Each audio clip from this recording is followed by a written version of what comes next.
Assalamualaikum warahmatullahi wabarakatuh dan salam sejahtera. Selamat kembali ke channel Admat Cikgu Anwar. Okey, hari ini kita akan berbincang berkaitan dengan tajuk vektor. Okey, apa kata vektor?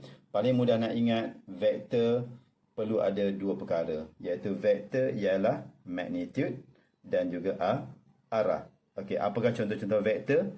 Contoh-contoh vektor ialah sesaran, hal laju, berat, pecutan dan lain-lain. Okey. Okey, kita perlusi dulu contoh vektor yang pertama ialah sesaran. Okey. Sesaran. Okey, sebelum kita perlusi vektor dengan sesaran, kita tengok dulu jarak. Apa beza jarak dan sesaran? Inilah jarak. Contoh, objek bermula dari A dan bergerak ke B dan terus ke C. So, perjalanan sejauh 40 tambah 30, 70 meter ini dinamakan sebagai sesaran. Dinamakan sebagai jarak. Sesaran tidak jarak tidak mementingkan arah perjalanan. Okey, dia hanya pentingkan berapa jauh dia berjalan dari mula perjalanan dia 40 tambah 30, 70. Itu saja. Namun begitu, sesaran mementingkan perubahan kedudukan. Mula dekat A, tetapi perubahan kedudukannya hanyalah 50 meter saja, iaitu dari A terus ke C. Itulah perubahan kedudukan. Dan juga sesaran ini mementingkan arah, iaitu pergerakannya ialah dari A dan dia punya pergerakan arah 0.41, bearing 0.41 darjah ke arah sana, ke arah C. Okey, itu ialah arah. Okey, ini adalah contoh kepada sesaran merupakan suatu vektor. Okey, seterusnya kita ambil contoh yang lain, iaitu hal laju. Okey, ini adalah hal laju. Hal laju juga adalah suatu vektor dan dia berbeza dengan laju. Kita ambil laju dulu. Laju hanya mementingkan kepada kuantiti. Contohnya sini, laju 30 km sejam. Dia tidak pentingkan arah mana dia bergerak, tak kisah ke mana pun. Tetapi hal laju dia sangat mementingkan arah. Contoh di sini, objek bergerak dari A ke B, arah ke kanan. Jadi bila arah ke kanan, cikgu tulis sini positif 30. Dan 30 itu ialah kuantiti, net positif itu menunjukkan arah ke kanan. Kalau objek itu bergerak patah balik dari B ke A, begini. Objek bergerak ke kiri, cikgu letak tanda negatif. Negatif itu menunjukkan arah pergerakan ke kiri. Dan 30 itu ialah kuantitinya. Okey, seterusnya kita pergi contoh yang lain, contohnya berat. Okey.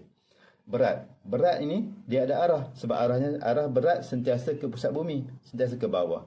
Jadi bila dia ada arah ke bawah, itu menunjukkan ciri-ciri vektor. Dan satu lagi, berat juga ada kuantitinya. Kuantitinya ialah 1200 Newton. Jadi ada kuantiti, ada arah, itu beratlah contoh untuk vektor. Dan dia berbeza dengan jisim. Jisim objek 120 kg. Sama saja di bumi ke, di bulan ke, di planet lain pun jisimnya tetap 120 kg. Okey. Tadi kita tentang berat Berat ialah daya graviti. Contoh dalam fizik, berat ialah daya graviti, F sama dengan mg. G ialah pecutan graviti. Pecutan juga ialah contoh untuk vektor. Pecutan juga arah ke bawah. Okey. Okey, seterusnya kita masuk kepada perwakilan vektor.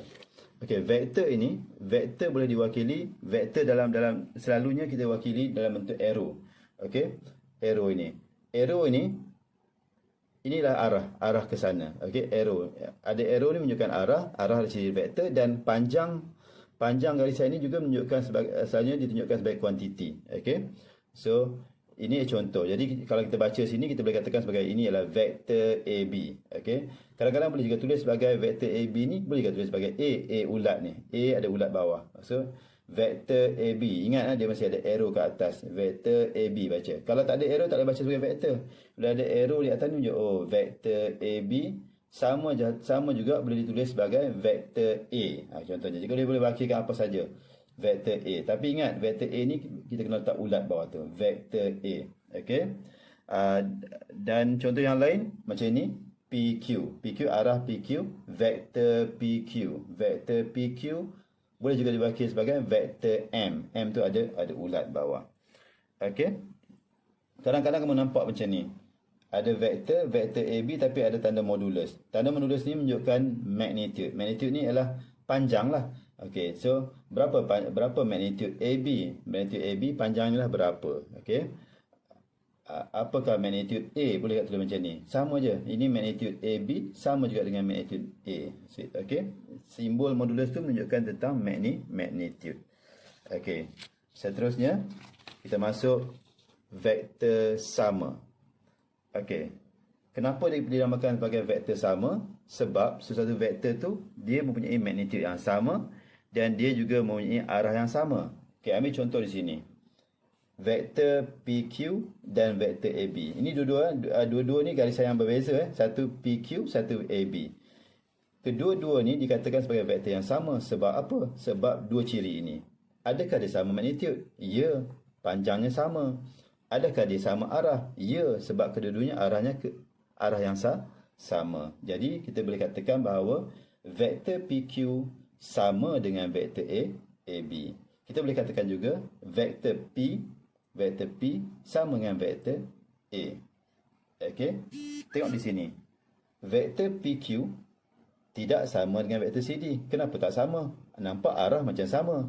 Ya, dia tak sama kerana walaupun dia sama arah tapi dia tak sama magnitude. Panjangnya tak sama. Jadi vektor PQ tak sama dengan vektor CD.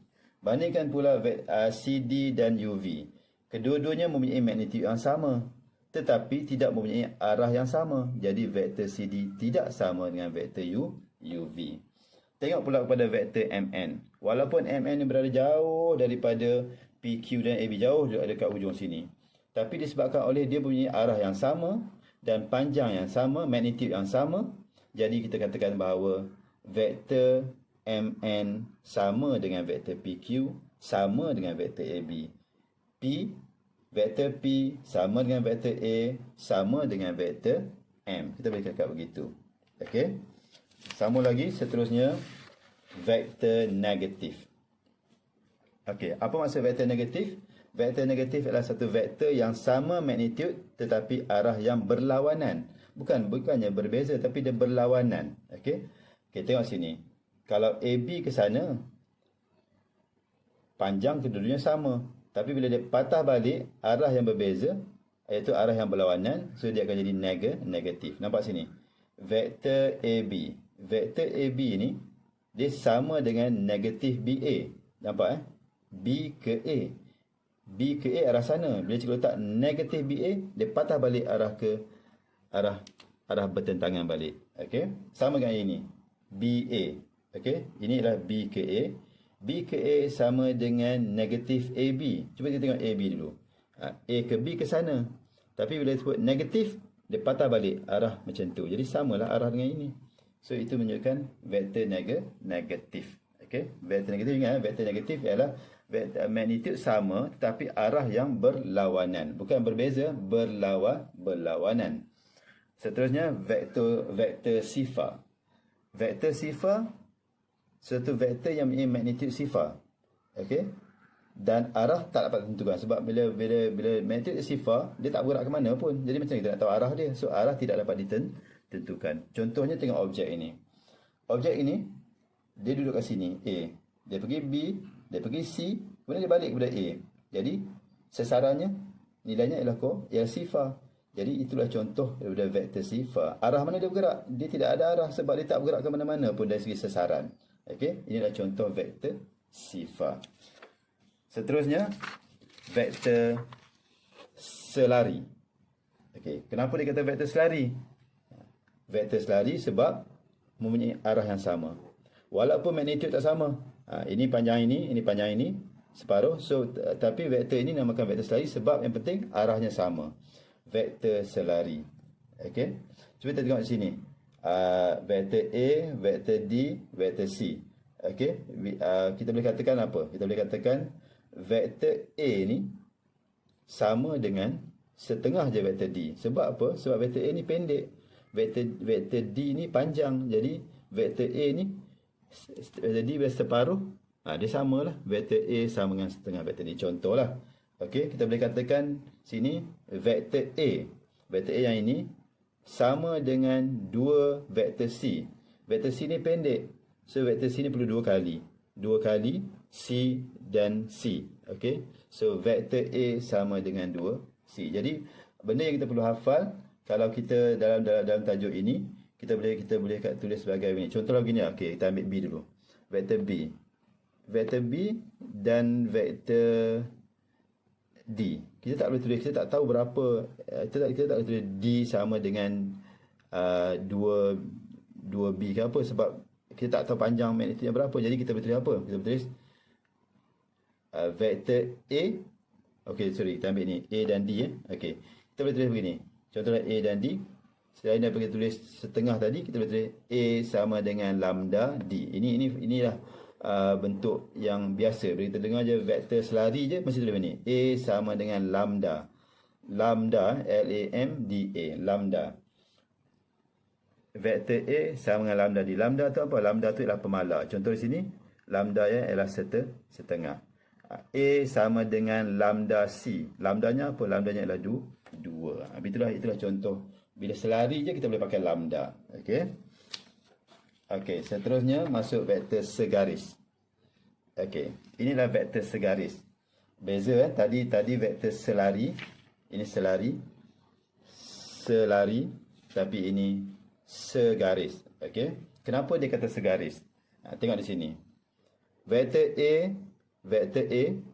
ini sama dengan lambda vektor B. Bila ada lambda ni kita terfikir tentang selari. Okey, kenapa? Betul tak? Vektor A memang selari dengan vektor B. Selari kan? Sama arah selari. Namun begitu bila tulis vektor AB sama dengan lambda BC. AB lambda BC. Apa yang kita perasan ialah di sini ada B. B ni ulang kali sebab dia pergi ke B, dia mula dari B balik B ke C. So B ni kita namakan titik sepunya. Jadi kalau sesuatu vektor itu bila kita tulis ada titik sepunya, so vektor itu dinamakan sebagai vektor segaris. Contoh ini adalah contoh vektor sepunya. Sebab apa? B ni adalah titik sepunya. Tapi contoh yang lain boleh juga buat begini. Dari A ke B sama dengan lambda dari A ke C. A ke B, A ke C. A ni ulang 2 kali. So A ni adalah titik sepunya. So bila A ni titik sepunya, nama dia vektor segaris. Boleh juga buat AC. Dari A ke C sama dengan lambda dari B ke C. C ni ulang 2 kali. Jadi bila C ni ulang 2 kali, dia ada C ialah titik sepunya. So ini ialah juga vektor segaris. Okey. Seterusnya hasil darab vektor. Okey. Apa maksud hasil darab vektor? Dengan skala. Okey. Ini vektor A. So ini ialah 2A. Okey, kenapa? Sebab A ni bila kali 2, panjang dia bertambah. Jadi 2 darab A. So 2 darab A, inilah 2A. Okey. So kalau yang ini A, ini separuh. So ini kita panggil setengah A saja. A separuh, setengah A. Itu setengah inilah ialah skala. Okey. 2 ini ialah skala, vektor dengan skala. Okey, seterusnya yang ini. Kita tengok yang ini. A, this is A. Tapi bila patah balik kita panggil dia apa? Kita panggil negatif A. Jadi yang ini panjang ataupun yang ini boleh. Ini 2A, bila patah balik negatif 2A. So ini negatif 2A. Ini dah masuk vektor negatif. Okey. So negatif 2A boleh juga tulis sebagai negatif 2AB. Okey, seterusnya kita masuk kepada penambahan vektor. Okey, penambahan vektor terbagi kepada 3. Ada 3 hukum sini kita boleh gunakan. Okey, tengok di sini ya. Ini adalah hukum segitiga. Okey, idea dia begini ya. Idea dia. Kau tengok saya panggil di sini ini arrow vektor. Okey, ini saya panggil sebagai ekor, ini saya panggil kepala. So syarat dia bila dia nak gabung, dia kena gabung. Dia tak boleh kepala bertemu kepala. Dia mesti ekor kepala, lepas kepala mesti jumpa ekor balik. Contoh tengok di sini ya. Okey, tengok di sini vektor AB. Bermula di sini. Okey, vektor A ini ekor dia. Vektor A dan kepala dia. Lepas kepala dia akan jumpa vektor B. Vektor A tambah vektor B. Vektor A tambah vektor B. So hasilnya ialah A tambah B. Begitulah.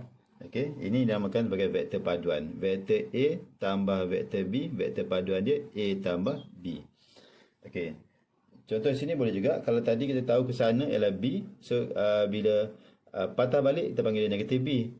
Vektor A arah sama, vektor A, tapi lepas tu vektor A, kepala dia jumpa ekor. Vektor B arah ke kiri, so vektor B. Vektor A, kalau vektor B ke sana, tapi vektor negatif B ke kiri. Vektor A tolak vektor B, jadi paduannya ialah A tolak B, arah ke sana. Ini tanda 2, cikgu buat tanda 2, maksudnya vektor paduan. Okey. Benda yang sama boleh je dibuat sebagai hukum segi empat selari. Benda sama saja sebenarnya. Vektor A arah tadi sama, ini adalah vektor B. Instead tadi kita buat vektor A tambah vektor B. Sekarang kita buat vektor A vektor B. Tapi vektor B ni cikgu boleh gerakkan dia letak di atas. Vektor B di bawah ini letak di atas sebab vektor ni vektor sama. Di kedudukan tak penting, tapi arah dan panjang. Vektor B, vektor B. So vektor A tambah vektor B, kita boleh tulis vektor A tambah vektor B, vektor A tambah B. Sebab sini A, sini pun A sama je, macam mana pun boleh. Vektor B tambah vektor A, vektor A tambah B juga. Vektor A tambah vektor B, vektor A B juga. Okey, sama je. A tambah B atau B tambah A sama saja. Okey, seterusnya ini adalah hukum poligon. Contoh vektor A ke B, B, C, C, D, D, E, F. Okey. A tambah B tambah C tambah D tambah E sama dengan vektor F. Vektor F itu adalah dari A ke F. Okey, itu adalah 3 hukum dalam penambahan vektor. Okey. Seterusnya kita tengok kepada vektor dalam satah kartis. Okey. Okey. Satah kartis ni dia mesti ada koordinat. Okey, contoh ni paksi Y dan X satah kartis. Contoh katalah sini O, bukan contoh lah, sini O, sini koordinat dia adalah P64. Jadi vektornya apa? Untuk pergi ke 64 ni arah dia begini. Okey.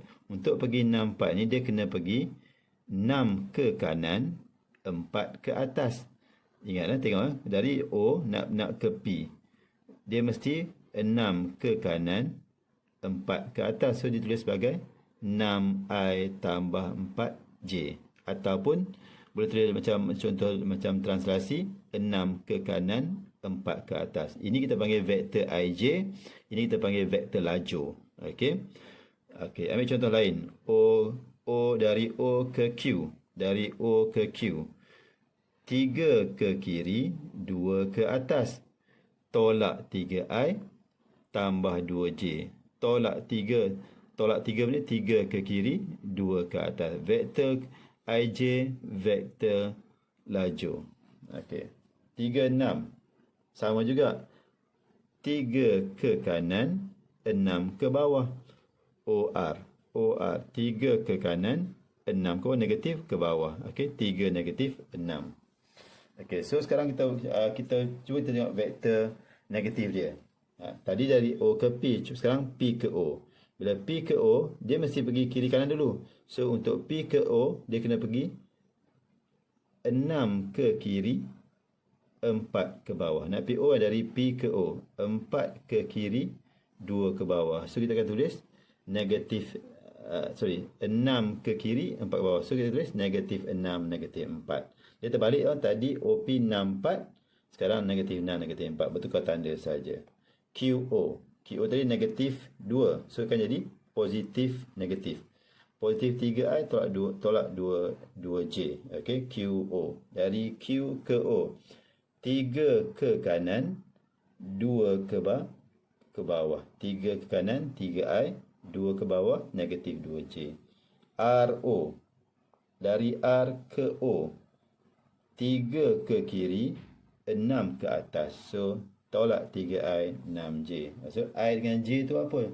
I dengan J tu menceritakan tentang I tu ialah unit vektor.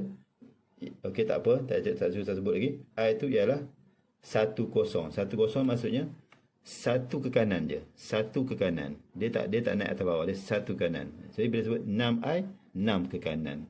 J01. J01, satu ni satu ke atas. So 2J contohnya, 2J, 2 ke atas. Okey, itu maksudnya. Ini adalah vektor dalam satah kartis. Okey, kena satu lagi. Contoh juga tak habis. Okey, tengok ni PQ. Apakah vektor PQ? Untuk pergi dari P ke Q, vektor P ke Q, kita perlu balik ke O dulu. So PQ sama dengan PO tambah OQ. Ulang Dari P ke Q, okey. P ke Q sama dengan PO tambah OQ. PO tambah OQ. So PO tukar tanda, negatif 6, negatif 4. OQ sama, negatif 3, 2. So negatif 6 tambah negatif 3, negatif 9. Negatif 4 tambah 2, negatif 2. So ini jawapan ini betul. Ini dinamakan jawapan dalam bentuk vektor lajur. Dan boleh juga tulis dalam bentuk vektor IJ. PQ sama dengan negatif 9I tolak 2J. Sama saja. Okey. Itu ialah vektor dalam satah kartis. Seterusnya ialah vektor unit. Okey. Vektor unit ni kita boleh kenal dia melalui tanda begini ya. Dia ada R cap, R topi ni. Vektor R sama dengan yang sama tadi, vektor R xi tambah yj, tapi kena dibahagikan dengan magnitude. Ini ialah magnitude x kuasa 2 tambah y kuasa 2 punca kuasa. So rumus dia R cap sama dengan xi tambah yj bahagi punca kuasa x kuasa 2 tambah y kuasa 2. Kita juga boleh tulis begini ya. R cap ini vektor unit R sama dengan vektor R dibahagikan dengan magnitude vektor R. Okey, kita boleh hafal yang ini ataupun yang ini. Dua-duanya sama saja. Ini contoh bagaimana kita mengira vektor unit. Okey, tengok contoh ini.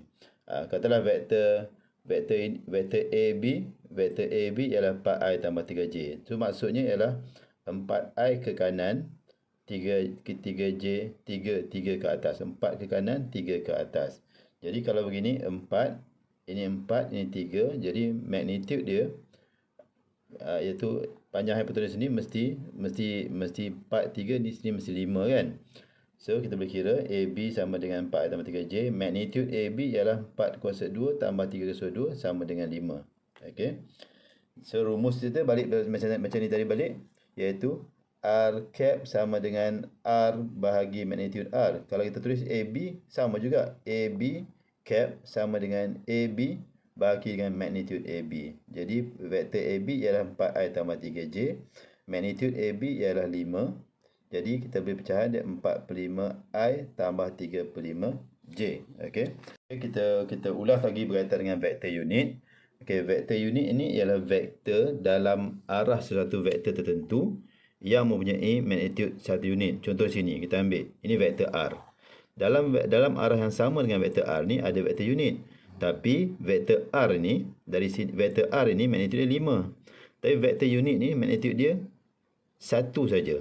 Okey, so kalau lah contoh sini 5, cikgu bahagikan kepada 5 bahagian. 1, 2, cikgu bagi dah 5 bahagian Okey, katalah 5 bahagian. 1, 2, 3, 4, 5. So ada 5 bahagian. Jadi setiap bahagian ni nilai dia adalah 1 sebab 1, 2, 3, 4, 5. Setiap bahagian ni nilai dia adalah 1 unit, magnitude dia 1 saja. Jadi untuk menghasilkan magnitude 1 ni dia perlu 4/5i tambah 3/5j jadi 1 magnitude 1. 4/5i tambah 3/5j magnitude dia 1. Ini bersama 4/5i tambah 3/5j magnitude 1. 4/5i tambah 3/5j magnitude 1. 4/5i tambah 3/5j magnitude 1. Jadi vektor unit ni ialah vektor yang mempunyai magnitude 1 dan arahnya sama dengan arah R tadi. Okey, dekat mana-mana pun tak apa. Okey, itu dah penerangan yang lebih jelas lagi berkaitan dengan vektor unit.